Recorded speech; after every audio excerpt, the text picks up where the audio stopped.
মসজিদে চেয়ারে বসে নামাজ পড়া লোক আছে? এই চেয়ারম্যানের কথা বলেছি।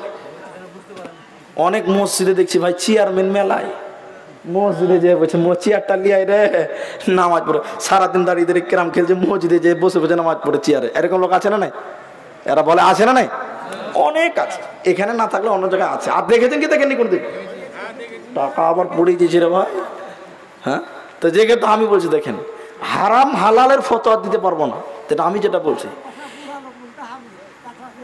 হ্যাঁ শুনেন তো, এই যে বুড়া, এই যে দেখেন চেয়ারে নামাজ পড়ছে, এমনি পড়ে না, তার অনেক কারণ আছে। একটা কারণই খালি বলবো, বিষয়ের সঙ্গে আছে। একটা লোক যদি যৌবন কাল থেকে নামাজ না পড়ে, 55 বছর বয়সে নামাজ পড়ে, এদিকে দেখেন ভাই, আমার দিকে দেখেন, ও যখন রুকুতে যাবে, রুকু করা হবে ভাই, এই যে এই পিঠের দাঁড়ি, হেলিকপ্টারের হাড্ডি যেটা বলছে জি, ওটা বেঁকা হবে। ও কোনোদিন রুকু করেনি, ও যখন রুকু করতে যাবে তখন এরকম থাকবে জি, হবে। বসুন বসুন, আর জ্বালায় না রাখে, কত কষ্ট করে দাঁড়িয়েছে, আপনারা আবার ডিস্টার্ব করছেন। তো একটা লোক কোনোদিন নামাজ পড়লো না, বৃদ্ধ বয়সে নামাজ পড়তে গেলে সে ভালো করে সাজদা দিতে পারবে না।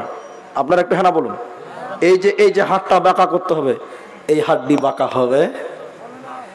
যৌবনকাল যে কি নিয়ামত, আল্লাহ রাসূল বলেছেন ইগতানিম খামসান, তোমরা 5টা জিনিসকে সম্পদ গনিমত মনে করো। তার একটা হলো শাবাবাকা কাবলা হারামিকা, যৌবনকে নিয়ামত মনে করো বৃদ্ধ হয়ে যাওয়ার আগে। নাম্বার 2 সিহাতাকা কাবলা সাকামিকা সুকুমিকা, সুস্থ শরীরকে নিয়ামত মনে করো অসুস্থ হয়ে যাওয়ার আগে। তাহলে অসুস্থ সুস্থ শরীর একটা নিয়ামত। মানুষের জীবনে একটা রোগ আসবে, মানুষের বয়স যখন 40 ক্রস করে 50-এ যাবে, তখন হাই প্রেসার হবে, নাকি লো প্রেসার হবে, প্রেসার হবে, সুগার হবে, থাইরয়েড হবে, বিভিন্ন রোগ হবে। তো নবী বলেন যতদিন তুমি সুস্থ ছিলে বেশি বেশি করে আল্লাহকে সাজদা করে নাও, নফল নামাজ পড়ে নাও, কারণ যখন তুমি রোগা হয়ে যাবে আল্লাহকে আর সময় দিতে পারবে না। এই জন্য নবী বলেছেন 5টা জিনিসকে নিয়ামত মনে করো। 2 নম্বর সুস্থ শরীর একটা নিয়ামত। 3 নম্বর নবীজি বলেছে সময় একটা নিয়ামত, হাত ছাড়া হয়ে যাওয়ার আগে। আর 4 নম্বর মাল একটা নিয়ামত, হাত ছাড়া হয়ে যাওয়ার আগে। এই দুটো নিয়ে ওই হাদিসটা তো আবার ঠেকিয়ে দিচ্ছে আপনাকে। সময় একটা নিয়ামত, মাল একটা নিয়ামত, যাও প্রথম হাদিস আমরা পেয়েছি, কিন্তু ভুলবেন না কথাগুলো। এবার চলি, টাকা একটা নিয়ামত, ওখানে আছে কি বলেছি, টাকা পেয়েছো যেখানে সেখানে খরচ করতে পারবে না, কথা মনে আছে কিনা আপনাদের? হ্যাঁ না বলুন। এবার চলি, বলে এটা আবার কেমন? সময় একবার, টাকা একবার, নিয়ামত আসবে টাকা ফুরিয়ে যাওয়ার আগে। এই উদাহরণ দিতে গেলে একটু শুনতে হবে, কষ্ট করতে হবে। কথাটা কি, এখন আমার বাপ বা আমি মনে করেন 5 কোটি টাকার মালিক, বড় বড় ফ্যাক্টরি আছে, কোম্পানি আছে। তো এখন বেটারা সব বিয়ে শাদী করেছে, এখন আমি মালিক, কোটি কোটি টাকার মালিক। বয়স এখন আমার 70-75 হয়ে গেছে। সকালবেলা বড় বৌমার কাছে চা খেয়ে বলছি, ছোট বৌমাকে বলছি, বৌমাকে চা খেলাম। তার মানে কি বলুন তো, ব্রেন কাজ করছে না। ছেলেরা দেখছে যে যা বাবা, বাবা এত বড় লোক, এত টাকা পয়সা, এত কিছু হিসাব রাখে, চাটাই মনে রাখতে পারছে না, তো ব্যবসা কি করে কন্ট্রোল করছে আমার বাপ? 3 ভাই মিলে টাকা পয়সা, ব্যবসা বাণিজ্য সব ভাগ করে নিবে। ভাগ করে কি করেন আপনার দিকে? এই উদাহরণটা শুনেন, বুঝতে পারবেন। ছেলেরা বাপের 5 কোটি টাকা ভাগ করে নিল 3 বেটাতে। এখন বাপ ছিল কোটিপতি, সব ভাগ করে নিয়ে গেছে। বাপ এখন কোটিপতি না ভিখারি? হ্যাঁ, নবী বলছেন মাল একটা নিয়ামত, হাতছাড়া হয়ে যাওয়ার আগে। আজকে টাকা আছে, কালকে নাও থাকতে পারে, পারে কি পারে না? এ দেখেন বাপ এখন ফকির হয়ে গেছে। এমন সময় আপনার কিনা মিরপুর মসজিদে জালসা, মাওলানা হবিবুর রহমান এসে বয়ান করছে, মান বানা লিল্লাহি মসজিদান বানাল্লাহু লাহু বাইতান ফিল জান্নাহ, যে মসজিদ বানিয়ে দেয় আল্লাহ তাকে জান্নাত বানিয়ে দেয়। তখন আমার মতন বুড়া বলছে সুবহানাল্লাহ, কোটি টাকার মালিক ছিলাম, একটা মসজিদ বানিয়ে দিলে তো জান্নাত কনফার্ম। কিন্তু টাকা আছে, এরা কথা টাকা আছে, তখন মনে মনে করছে ছেলেরা আমার 5 কোটি টাকা নিয়েছে, 3টা বেটা আছে, তাহলে 50,000 করে চাইলেই তো 1.5 লাখ টাকা হয়ে যাবে, তাও 60 ঢালাই করা হয়ে যাবে, হবে কি হবে না? ঠিক আছে তাই করবো। বাপ বলছে তোরা নিয়েছিস এবার 5 কোটি টাকা, আমাকে তোরা 3 বেটা মিলে দিয়ে 1.5 লাখ টাকা। এই নিয়তে বাড়িতে যে মনে মনে চিন্তা করছে দিবে কি দিবে না, নাও দিতে পারে, ছেলেরা তো ভালো লাগে, ছেলে তো ভালো লাগে, দিবে কি দিবে না। এমন সময় যখন বড় বেটা স্করপিও নিয়ে বাড়িতে ঢুকছে, বড় বেটা দুপুরবেলাতে, জমিরুল কি হলো আব্বা? বলেন বড় লোকটা ভিখারি, বলুন ওর ব্যবহারে কি মনে হয়েছে বড় লোকটা ভিখারি? নবী বলছে ভিখারি হয়ে গেছে। দেখেন কি হয়েছে আব্বা বলো না। 50,000 টাকা। তুমি টাকা কি করবে আব্বা? তুমি কি লাগবে বলো, আমরা এনে দেবো। মসজিদে 60 ঢালাই মূলবে, মূলবিদের কথাই তো বুড়া বাপকে টেনে নিয়ে ঘরে ভরে দিয়েছে। যদি বলে দে আমি দিব তো বেটারা কিন্তু দিতে হবে। বলেন পাইলো 50,000 টাকা, হ্যাঁ না বলুন? নবী বলছে মাল একটা নিয়ামত হাতছাড়া হয়ে যাওয়ার আগে আজকে আছে কালকে ফকির হতে পারো। বাস এক বেটা। তখন মনে মনে বলছে যাক মেজো বেটাকে বলবো 10,000 টাকা, কত কমলো খালি দেখেন এবার। 1.5 লাখ থেকে কোথায় এলো? 10,000-এ। ঠিক আছে। সন্ধ্যাবেলা মেজো বেটা বাড়িতে ঢুকছে, ওর নাম আছে হুমায়ুন। হুমায়ুন সন্ধ্যাবেলা বাড়িতে ঢুকছে, খুব গরম মিজাজ, গাড়ি নিয়ে যখন ঢুকছে, হুমায়ুন রে কি হলো? তখন বাপ শুকনো, কিছু হয়নি, জিজ্ঞাসা করছি ব্যবসা ট্যাবসা কেমন চলছে। আমি কথাটা বাস্তব বলছি না ভুল বললাম? এগুলো বাস্তব। এবার 3 নম্বর এটা গেল, আর বলতেই পারলো না সাহস করে। তখন মনে মনে বলছে ছোট বেটাকে বলবো 2,000 টাকা। দেখেন কত ভিখারি হয়েছে এবার। এই লোকটা কত টাকার মালিক ছিল বলেছি? 5 কোটি টাকার মালিক। ছোট বেটাকে 2,000 টাকা চাইবে। ছোটবেলা সন্ধ্যাবেলা এসছে, আব্দুল্লাহ রে কি আব্বা? কি বলছো আব্বা বলো? 2,000 টাকা কি করবা বলো, কি লাগবে বলো এনে দেবো। মসজিদে দিতাম। ও এক ঝাঁকি মেরে দিয়েছে, বাস কেউ দিল না। সময় শেষ, পরিবর্তন হয়ে গেছে। নবী বলছে 5টা জিনিস নিয়ামত, একটা হলো মাল, একটা নিয়ামত যেদিন তোমার কাছে ছিল তুমি ঠিক জায়গাতে লাগিয়ে দিতে হতো। মাল হাত ছাড়া হয়ে গেলে ফকির বেনে যাবে। এখন আমি যে কথাটা আপনাদের বলতে চাই যে 1 মিনিটে বুঝতে পারবেন। আমার কাছে 3টা গাড়ি ছিল, এখন ছেলেরা গাড়ি নিয়ে নিয়েছে, গাড়িতে বসেছি, গাড়ি চললো আপনার কিনা লালগোলা থেকে উমরপুর ঢুকলো। এবার উমরপুরে আমি সেকেন্ড সিটে নয়, আমি পেছনের সিটে বসে আছি। এবার আমি বলছি বেটা চল বহরমপুর যাব। ছেলে বলছে আব্বা মালদা যাব। বাপের কথা এখন চলবে? বাপ বলছে বহরমপুর যাব, ছেলে বলছে মালদা যাব, বাপের কথা চলছে না। যেদিন তুমি ড্রাইভারের সিটে বসেছিলে বন্ধুরে, সেদিন তোমাকে 2 বার বহরমপুর যাওয়া উচিত ছিল। মালের একটা হ্যান্ডেল আছে বন্ধুরে। আজকে তুমি কোটি টাকার মালিক আছো, তোমার ইচ্ছা গেলে মসজিদ বানাতে পারো, মসজিদে 10,000 দিতে পারো, মাদ্রাসায় 10,000 দিতে পারো। যেদিন এই টাকা ছেলেদের হাতে চলে যাবে, সেদিন মন চাইলেও আর দান করতে পারবে না। ঠিক বললাম কিনা বলেন? এজন্য নবী বলেছেন 5টা জিজ্ঞাসা করা হবে। মাল কিভাবে ইনকাম করেছো সেটাই জিজ্ঞাসা করা হবে। আর 4র্থ নম্বর বলা হবে কিভাবে খরচ করেছো বলে দাও। তাহলে খরচটা কিভাবে করতে হবে?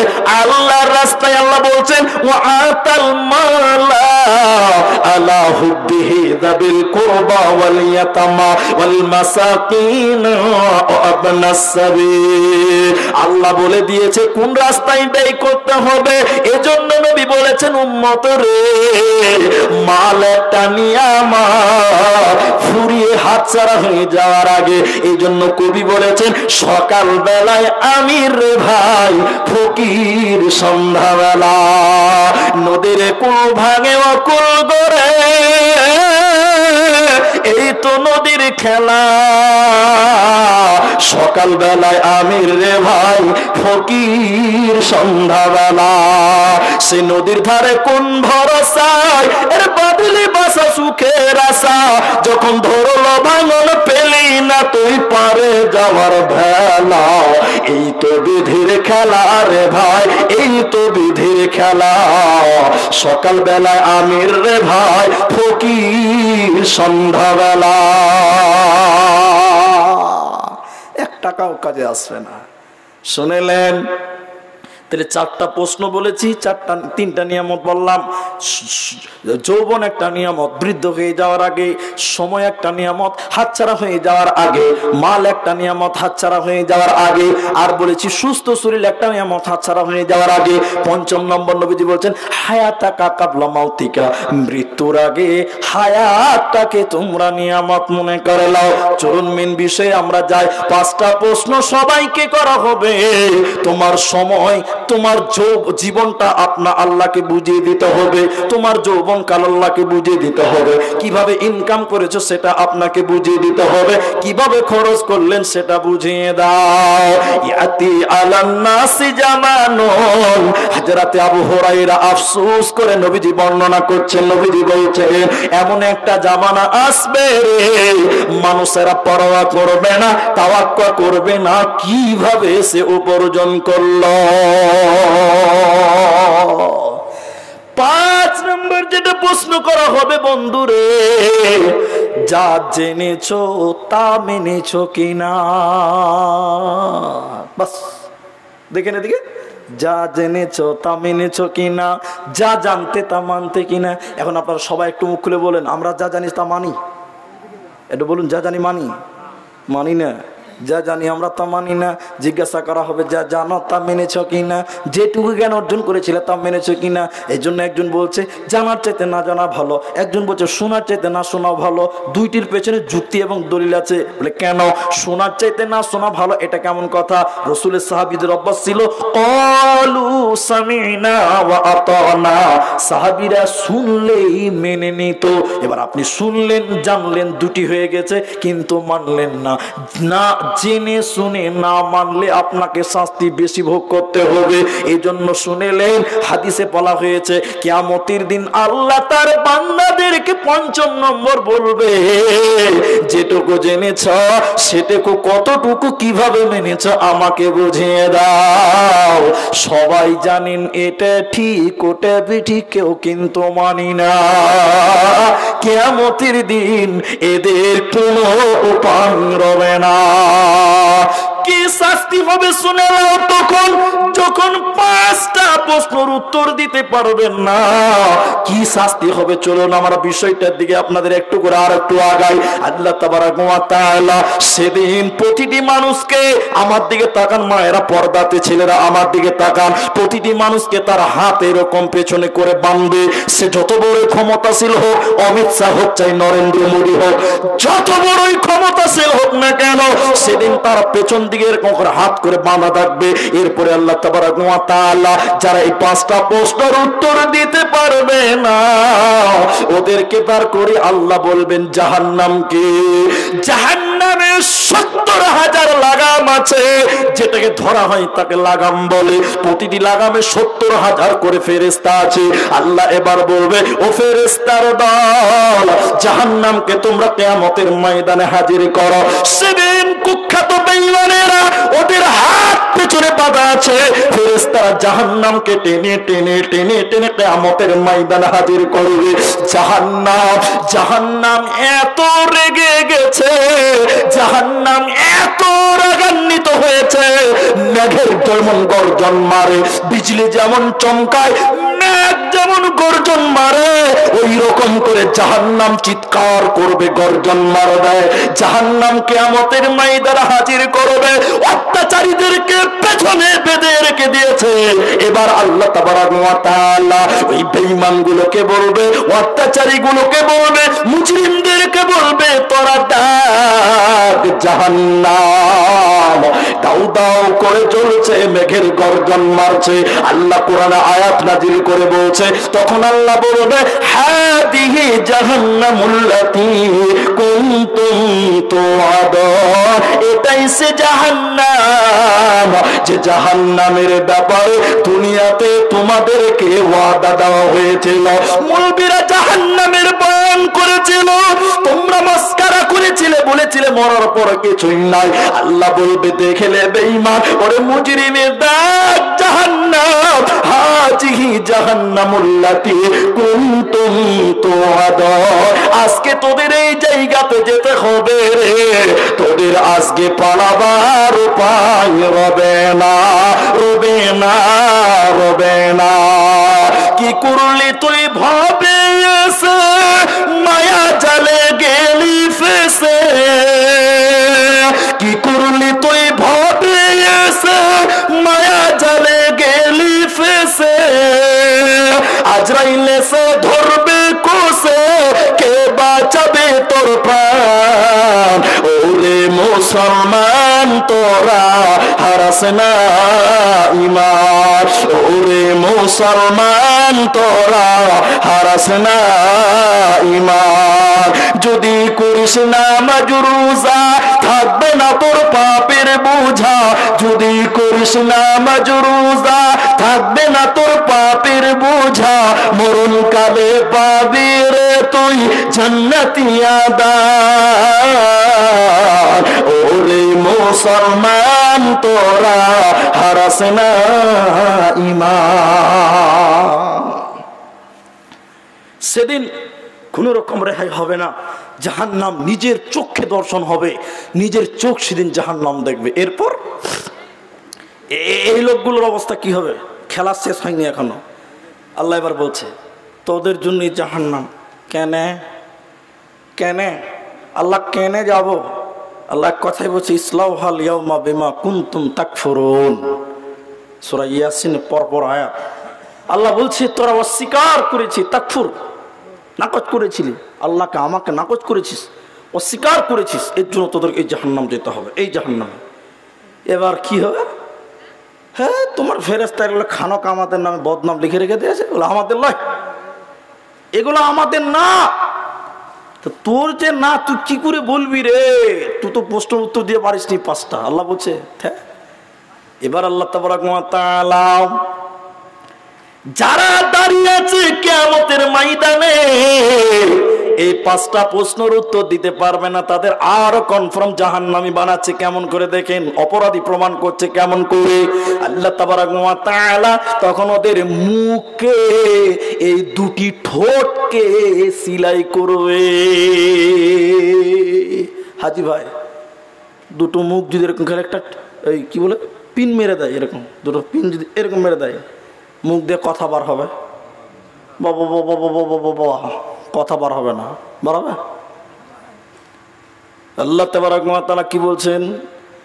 এই লোকগুলোকে তখন মুখে সিলাই করে দেওয়া হবে, মোহর মেরে দেওয়া হবে। কোরআনে আল্লাহ বলছেন আল-ইয়াউমা নাখতিমু আলা আফওয়াহিহিম, সেদিন মানুষের মুখে মোহর মেরে দেওয়া হবে, মুখকে সিলাই করে দেওয়া হবে, মুখকে বন্ধ করে দেওয়া হবে, মুখের দ্বারা কথা বলা যাবে না। মুখের দ্বারা কথা হবে না। কিসের কথা হবে তাহলে? কি দিয়ে কথা বলবে মানুষেরা? মুখ তো সিলাই করে দিবে। আল্লাহ পরে বলছেন কত কাল্লিমুনা আইদিহিম, মা আমার, বোন আমার, আল্লাহ বলছেন মুখ বন্ধ হয়ে যাওয়ার পর মানুষের হাত কথা বলবে। সুবহানাল্লাহ বলবে না?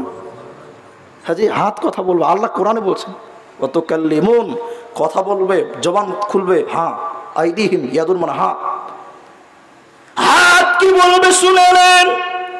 হাত বলবে আল্লাহ আমার এই হাত দিয়ে ঘুষের টাকা গুনেছিল, সুদের টাকা গুনেছিল, গরিবকে থাপ্পড় মেরেছিল, অন্যায় করে জমি লিখে দিয়েছিল, দলিলে সই করেছিল। আল্লাহ তুমি বিচার করে দাও। মুখ বন্ধ হয়ে যাবে, হাত ছোট্ট কথাগুলো বলবে, হাতের বলা হতেই না হতে পা বলতে শুরু করে দিবে। ওয়াতাশহাদু আরদুলহুম, মানুষের পা সেদিন বলবে, সাক্ষী দিবে। পা বলবে আল্লাহ হাত যা বলেছে সত্য কথা বলেছে। পা বলবে আল্লাহ হাত যা তোমাকে বলেছে সব সত্য। আমার পা দিয়ে হেঁটে হেঁটে গান শুনতে গেছিল, আমার পা দিয়ে হেঁটে হেঁটে ঘুষের টাকা আনতে গেছিল, বন্ধনের কিস্তি দিতে গেছিল। আল্লাহ তুমি বিচার করে দাও, সেদিন কোনো উপায় রবে না। এরই নাম কিয়ামত, এরই নাম কারিয়া। আল কারিয়া তোমার কারিয়া, একেই বলা হয় গাসিয়া। হাল আতাকা হাদিসুল গাসিয়া, একেই বলা হয় হক। আল হক তোমার হক। অতএব হুঁশিয়ার হয়ে যাও, সেদিন কোন রকম পালাবার ফাঁকি দেওয়া যাবে না। তওবা করো মুসলমান, তওবা করো, তওবা করে শুধরিয়ে নাও রাস্তা। কোন রকম উপায় থাকবে না। এই জন্য একটু জান্নাতের দিকে এক কদম আগাতে পারবেন না। মুহাম্মদ সাল্লাল্লাহু আলাইহি ওয়াসাল্লামের উম্মত মুহাম্মদ সাল্লাল্লাহু আলাইহি ওয়াসাল্লাম বলেছেন, 5টা প্রশ্ন উত্তর করে নাও, কবরে আসিও, মরিও, নাহলে কিয়ামতের দিন এক কদম জান্নাতের দরজার দিকে আগানো যাবে না, একটু আগাতে পাবে না। এই জন্য সময় থাকতে করো তওবা ওহে মুসলমান, সময় থাকতে হুঁশিয়ার হয়ে যাও। আমি আপনাদের দিনী ভাই, আমি পজিশন বুঝি, আল্লাহর দয়াতে অনেক কিছু শিখেছি, অনেক কিছু বুঝেছি। আমি আপনাদের এই বক্তব্য সারমর্ম তুলে দেওয়ার আগে 3টি কথা বলবো, তার মধ্যে আয়াত আনবো সূরা মুদাসসির থেকে। কিন্তু তার আগে আপনাদের সঙ্গে জরুরি কথা, আপনাদের সঙ্গে আয়াতটি শেষ করে জরুরি কথা বলবো, তার আগে উঠবেন না। আয়াতটা কি আছে এবার আমার দিকে তাকান। আপনি দুনিয়াতে উদাসীনতার জীবন করেন, নামাজ পড়েন না, আল্লাহকে মানেন না, রসুলকে মানেন না, মন মতলবি দুনিয়া করছেন। আবার আপনাদেরকে বলি, উত্তর সবাই দিবেন এটা আশা করি। আল্লাহ সৃষ্টি করেছেন এমনি না, কোনো কারণে। কারণটা কি? ওমা খালাকতুল জিন্না ওয়াল ইনসা ইল্লা লিয়াবুদুন। মানব এবং দানবকে সৃষ্টি করেছেন আল্লাহ শুধুমাত্র আল্লাহর ইবাদত করার জন্য। সবাই বলুন, ইবাদত করব কার? আল্লাহ। কুলিন্না সালাতি কুলিন্না সালাতি ওয়া নুসুকি ওয়া মাহইয়ায়া ওয়া মামাতি লিল্লাহি রাব্বিল আলামিন। আল্লাহ বলছেন, বলো আমার নামাজ, আমার কুরবানি, আমার জীবন, আমার মরণ লিল্লাহি রাব্বিল আলামিন, সব কিছু একজনের জন্য। সকলে জুড়ে বলুন তিনার নাম আল্লাহ। তাহলে শুনেলেন, এবার আমি যে আখিরাত নিয়ে আলোচনা করছি, পরকাল নিয়ে আলোচনা করছিলাম, শেষ আয়াতটা আপনাদের গুছিয়ে দিব, 2 মিনিট লাগবে না, বুঝে নেবেন অল্পতে। একটা জান্নাতি দল, একটা জাহান্নামী দল, একটা জান্নাতি দল, একটা জাহান্নামী দল। জান্নাতীরা জান্নাতে চলে গেছে, আহলান সাহলান মারহাবা ওয়েলকাম জানাবে, সুস্বাগতম জানাবে। জান্নাতীরা জান্নাত চলে গেল। এবার রইল জাহান্নামীরা। এবার কিছু কিছু জাহান্নামীরা তারা জাহান্নাম চলে গেল, যার যেমন আমল সে যেমন শাস্তি পাবে, জাহান্নাম চলে গেল। এবার আল্লাহ তাবারাক ওয়া তাআলা জান্নাতীরা ওই রকম মিনি পর্দা যে টানা আছে, এই রকম জাহান্নাম দেখতে পাবে আল্লাহর জান্নাতীরা। জান্নাতীরা অবাক হয়ে গিয়ে তখন বলতে থাকবে, ও জাহান্নামের গেটম্যান। জাহান্নামের গেটে দাঁড়িয়ে আছে ফেরেশতা গেটম্যান, তার নাম মালিক। এবার আমরা জান্নাতীরা বলবো, ও জাহান্নামের দারোয়ান, ওটা আমাদের ভাই, এটা আমাদের বোন, ওটা আমার ভাগনা, ওটা আমার ভাতিজা। কেন কেন কেন কেন তারা জাহান্নাম গেল? এবার জাহান্নামের গেটম্যান, তার নাম মালিক। মালিক বলবে, জান্নাতীর দল, আমাকে কেন জিজ্ঞাসা করে ডিস্টার্ব করছো? তোমরা সরাসরি জাহান্নামী ভাই বোনদের জিজ্ঞাসা করো কেন তারা জাহান্নাম গেল, তারা তোমাদের উত্তর দেবে। কোরআনে আল্লাহ আয়াত নিয়ে এসেছে, দেখে নিবা। এবার জান্নাতীরা মুজরিমদের ব্যাপারে প্রশ্ন করবে, ইয়াতাসাআলুনা আনিল মুজরিমিন। এ জাহান্নামীরা, কিসের কারণে তোমরা জাহান্নাম গেলে? কোন অপরাধে তোমরা জাহান্নাম গেলে বলো? জাহান্নামীরা কেঁদে কেঁদে কেঁদে কেঁদে 4টা কথা বলবে, 4খানা কারণ জাহান্নামীরা বলবে। ওই 4টার ভিতরে আমি যেটুকু নিতে চাই যে তাড়াতাড়ি আপনাদেরকে বলবো। প্রথম নম্বর, জাহান্নামীরা বলবে, ক্বালু, তারা তখন বলবে, লাম নাকু মিনাল মুসাল্লিন, আমরা দুনিয়াতে নামাজ পড়তাম না। তাহলে বেনামাজি জাহান্নাম যাবে, কার সন্দেহ আছে? এরা বলে না বেনামাজি জাহান্নাম যাবে, সন্দেহ আছে? নাই। সব বেনামাজি, আল্লাহ বলছে জাহান্নামের প্রথম কারণ নামাজ পড়িনি। দ্বিতীয় নম্বর আমি যেটুকু বলতে ওয়ালাম না কুনুত ইমুল মিসকিন, আমরা মিসকিনদের খেতে দিতাম না, দুস্থ গরিবদের খেতে দিতাম না। নাম্বার 3 ওয়া কুননা নাখুদু মাআল খাইদিন, অনর্থক বকবক করতাম, গীবাত করতাম, পরনিন্দা পরচর্চা করতাম। আর নাম্বার 4 এটাই গুরুত্ব, ওয়া কুননা নুকাযযিবু বিয়াউমিদ্দিন, আমরা আল্লাহর দিন বিচারের দিন মানতাম না। দুনিয়াতে রং তামাশাই মেনেছিলাম, আল্লাহর দিন মানি নাই, আখিরাত মানি নাই, পরকাল অস্বীকার করেছিলাম, আখিরাতকে ভুলে গেছিলাম যে আল্লাহর সামনে 5টা জবাব দিতে হবে। এই দিন না মানার কারণে আল্লাহ আমাদেরকে জাহান্নাম দিল। এই দিনগুলো না মানার কারণে, পরকাল না মানার কারণে আমাদের জাহান্নাম দিল। অতএব জাহান্নামীরা এই 4টা বলবে। শুধু তাই নয়, দুনিয়াতে আখিরাতকে স্মরণ করে তুমি দুনিয়া গড়ো, না হলে বিপদ আরো কঠিন। অন্য জায়গাতে কিয়ামতের দিন আল্লাহ বলছেন তোরা জাহান্নাম কেন যাবি, তোরা শুনেলি। 2টি কারণ আল্লাহ তুলেছেন, তার একটা হলো আল্লাহ বলছেন জাযাউ বিফাকা ইন্নাহুম কানু লা ইয়ারজুনা হিসাবা, হিসাবের দিন মানি না।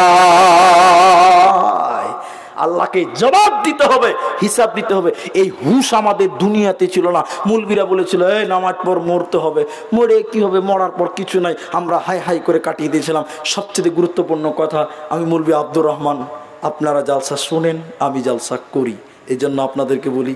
এখন ঘড়িতে বাজে 12:54, 2-4টা লোক 11:54, 2-4টা লোক উঠে গেছে। আলহামদুলিল্লাহ, আমরা একত্রিত হয়ে বসতে পেরেছি, এই জন্য আরেকবার বলি আলহামদুলিল্লাহ। আমি সাহস পাইনি যে আপনারা বসবেন, তবে হ্যাঁ আপনারা বসে আছেন। এক প্রোগ্রাম করে এসে আরেক প্রোগ্রামে বসেছি। আপনাদেরকে যে কথাটা আমি বলতে চাইছি, এখন আমি যেটা বলছি, 12টার পর লোক থাকে না, কিন্তু আজকে মিরপুরের মসজিদে জালসা। আমার ভাই আমাকে বললেন এই জন্য আপনারা ভাই আরও আধা ঘন্টা টাইম আপনারা বসবেন, 12টা বেজে গেলেই চলে যেতে হবে। আল্লাহ কি এরকম হুকুম দিয়েছে নাকি রে বাবা যে 12টার পর জালসা হারাম? এরকম আছে কি? আমি পাইনি এখন অবধি। তাড়াতাড়ি ঘুমানো ভালো, এটা আমরাও জানি, তো এত রাত অবধি জালসা ভালো লাগে এটা আমরাও জানি, কিন্তু 12টাতেই পালাতে হবে এরকম হিসাব শরীয়তে আছে ভাই? নেই। অতএব আপনাদের কাছে আরও আধা ঘন্টা টাইম আমি চাই। ছোট যারা আমার স্নেহ করে বলছি, ছোট ভাই বসো, আধা ঘন্টা টাইম কিছুই হবে না ইনশাল্লাহ। যারা বড় আছেন দাদা বলছি, ভাই বলছি, বাবা বলছি, আল্লাহর রাস্তায় আমরা সবাই আধা ঘন্টা টাইম বসবো। সবাই একবার জোরে প্রাণ খুলে বলি ইনশা আলহামদুলিল্লাহ। আমার মা বোনেরা কতটুকু আছে ওটা আমি জানি না, তবে মনে হয় কিছু আছে। যাই হোক, আমার মা খালাদেরকে অনুরোধ করব, এই মুর্শিদাবাদ একটা মানে বক্তাদের, আমরা বক্তারা মাঝে মাঝে এক জায়গায় হই, তো বক্তারা বলা বলি করি আমরা, মুর্শিদাবাদ একটা ব্যতিক্রম জায়গা। বলে কেমন ব্যতিক্রম? জালসাতে মুর্শিদাবাদের যে লোকটা চকলেট বিক্রি করে ওই লোকটা 2000 টাকা দেয়, অন্য কোনো জেলাতে নাই। আমি কারো দুর্নাম করলাম না, যেটা সত্য সেটা বললাম। মুর্শিদাবাদে অনেক মাদ্রাসা, মমতা ব্যানার্জি 10,000 টাকা করে মাসে দেয়, মসজিদে দেয় না, সব সরকার, আপনি আর আমি, ঠিক কিনা বলেন? তাহলে এগুলো কার টাকা? সব আপনার টাকা, আমার টাকা, আমাদের টাকাতে চলে তো। তাহলে এগুলো সরকার, আপনি এবং আমি। এই জন্য ভাই বলছি, দাদা বলছি, আমি এই মসজিদটার জন্য কিছু চাইবো। আপনি যদি না দেন তা আমি কি গলাটি মারবো? বলতে পারবো? ক্ষমতা নেই। সম্মান করে বলবো, আদর করে বলবো, মন চাইলে দেবেন, না চাইলে না দেবেন, কিন্তু আধা ঘন্টা টাইম বসবেন। আমরা আরেকবার বলি ইনশাআল্লাহ। দাও পানি দাও, শুনেন হাদিস শুনেন এবার। আপনারা উঠিয়েন না, আর কেউ উঠিয়েন না, এত তুমি উঠিয়ে গেছে। আল্লাহু আকবার। পেশাব করতে যেসে মনে হয় গো।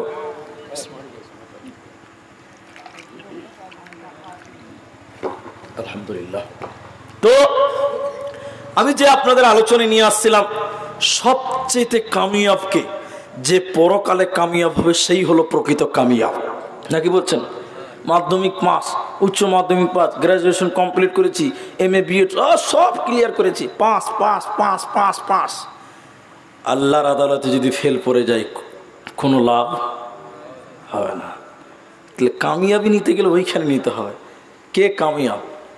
আপনি একটু ধৈর্য ধরেন। কামিয়াবকে, আপনার মা মরে গেছে, মাটি দিয়েছেন ক বছর? 5 বছর। বাপ মরে গেছে, মাটি দিয়েছেন ক বছর? 2 বছর। ভুলে গেছেন, তাদের মনে নাই। এখানে কথা বলবেন না, আমি যেটা জিজ্ঞেস সেটা বলছি। এখন আপনাকে বলছি, আপনার বাপের নাম আব্দুল্লাহ, আপনার দাদুর নাম হাবিবুল্লাহ, তার বাপের নাম আর বলতে পারছে পারছে? কেউ কেউ বলতে পারো। দাদুর বাপের নাম কেউ জানেন এখানে? কে জানেন দাদুর বাপের নাম? তুই জানিস দাদুর বাপের নাম? জানিস? কে জানে? জানি না, অধিকাংশই ভুলে গেছি। তাহলে আপনি যে বাড়িটা বাস করছেন, আপনি মরে গেলে ওই বাড়িতে এমন কেউ বাস করবে যে আপনাকে চিনবে না, আপনার নামও জানবে না। কথা ঠিক বললাম না ভুল বললাম? আমি যে বাড়িটা বানিয়েছি, আপনি যে বাড়িটা দুতলা বানিয়েছেন, একদিন এই বাড়িতে এমন কেউ থাকবে যে আপনার নাম পর্যন্ত বলতে পারবে না। কি করেছেন? তিনতলা বাড়ি, মরে গেলে কিচ্ছু নয়, ওই বাসতলাতে থাকতে হবে। এটা আমি গল্পই বলছি, এটা গল্পই, সত্য গল্প। ছেলেরা চাকরি করে বড় বড় বাড়ি হয়েছে, স্ত্রী মারা গেছে, স্বামীর বাপটা বেঁচে আছে। একদিন হঠাৎ করে রাতে বাপ মরে পড়ে আছে, সারা রাত কেউ জানেই না। বুড়া মানুষ, সকাল 8টা বেজে গেছে, বাবা উঠে না, বৌমা গেছে যে কী ব্যাপার, আব্বা উঠে না, শ্বশুর উঠে না, দেখছে বুড়া মরে পড়ে আছে। এবার বাপকে মাটি দিতে হবে, কী ব্যাপার, কোথাও মাটি দিবি? গোরস্থান নাই, সমাজের গোরস্থান কবরস্থান নাই, মাটি কোথায় দিবে? সর্দার মোড়ল এসে জিজ্ঞাসা করছে, মাটি কোথায় দিবে তোমার বাপ? কোটিপতি ব্যবসায়িক মানুষ ছিল, বেটারা চাকরি করে, বড় লোক মানুষ, তোমার বাপকে কোথায় মাটি দিবে বলো? কোন জায়গা দিবে বলো? গোরস্থান খুলতে, কবর খুঁড়তে হবে। কেউ কথা বলছে না। বড় ছেলে তখন মাথা নিচু করে বলছে যে আমাদের ঘরের পেছনে আমার ছেলেটা সকাল করে পেশাব করে, ওই জায়গাটা এমনি পড়ে আছে, ওই জায়গাটাতে বাপের কবর দিয়ে দাও। এরকম আছে না নাই বলো? পেটা পেশাব করে ওই জায়গাটা বাপের।